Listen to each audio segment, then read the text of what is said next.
ইচ্ছা থাকলে সবকিছুই সম্ভব। হ্যালো, আমি তুলিকা আর সবাইকে তুলিস ক্রিয়েশনে স্বাগত জানাই।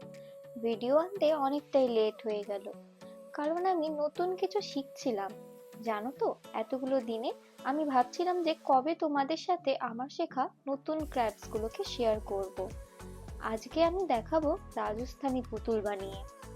এই ভিডিওতে মেয়ে পুতুল আর পরের ভিডিওতে ছেলে পুতুল বানিয়ে দেখাবো। আমি এখানে একটা সিলিন্ড্রিক্যাল রোল নিয়েছি আর নিয়েছি কম থিকনেসের একটা কার্ডবোর্ড। রোলের মাপ নিয়ে আমি একটা সার্কেল ড্র করে নিয়েছি। তারপর পুতুলের স্ট্রাকচার ড্র করার জন্য ওই থিন কার্ডবোর্ডে পুতুলের স্ট্রাকচার করে নিয়েছি। তারপর সেটাকে কেটে নিয়েছি। তোমরা তোমাদের পছন্দ মতো এঁকো। তারপর ক্লেটাকে ভালো করে মিক্সিং করে সরু করে বেলে নিয়ে ওড়না হিসেবে ব্যবহার করেছি। তারপর স্ট্রাকচারের মাপ নিয়ে রোলের ওপরের অংশটা খানিকটা কেটে নিয়েছি। আরেকটা ক্লে শিট পাতলা করে ভালো করে বেলে নিয়েছি, যাতে পুতুলের মাথার ওড়নাটাকে কভার করতে পারি। পুতুলের প্রায় হাফ অংশটাই কমপ্লিট হয়ে গেল। তারপর ক্লে দিয়ে পুতুলের টিকলি, গলার নেকলেস আর একটা নাকেরও বানিয়ে নিয়েছি।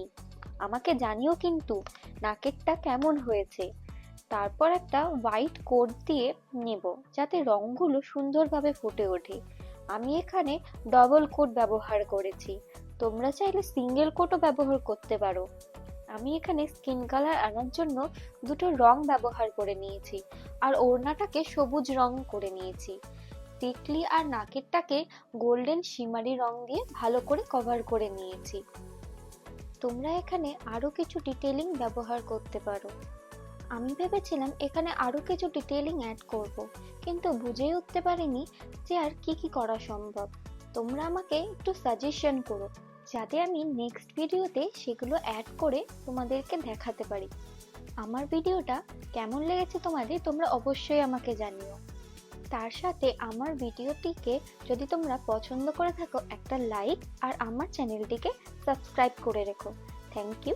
দেখা হচ্ছে পরের ভিডিওতে।